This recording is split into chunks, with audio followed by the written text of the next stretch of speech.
Hi hello viewers, మనం వచ్చేసి సింగరపల్లి buffalo మార్కెట్లో ఉన్నాము. మన మార్కెట్లో వచ్చేసి ఆవులు బర్రెలు అన్నీ బాగానే వస్తున్నాయి. చూడండి, చూసినాక లైక్ చేయండి, కామెంట్ చేయండి, షేర్ చేయండి.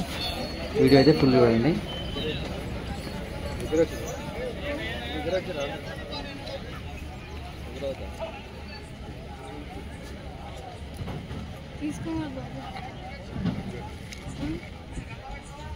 ₹10 పైన ఉంటాయి.